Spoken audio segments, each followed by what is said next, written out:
Hello guys, नमस्ते, प्रणाम, हर हर महादेव।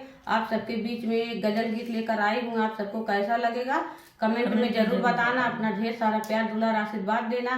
हमारी वीडियो को लाइक करना, चैनल को सब्सक्राइब करना। हमारी ये गीत कैसी लगी कमेंट में जरूर से जरूर बताना।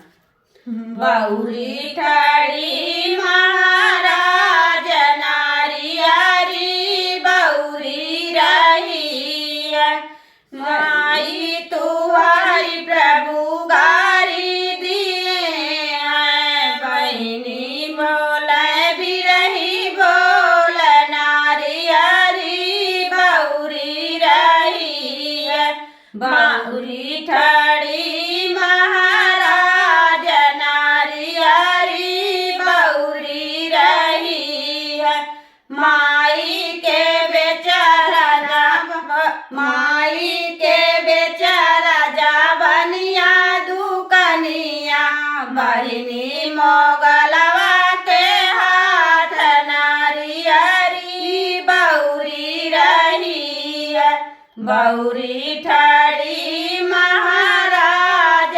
नारियारी बहुरी रही माई हमाई धन पकलया मावा माई हाई धन पकलया बहिनी पाराया धन होय नारियारी बहुरी रही बहुरी ठाड़ी महाराज नारियारी बहुरी रही माई के बेटले धना कुछ नहीं मिली माई के बेटले धना कुछ नहीं मिली बहिनी पाराया घर जाए नारियारी बहुरी रही बहुरी ठाड़ी महाराज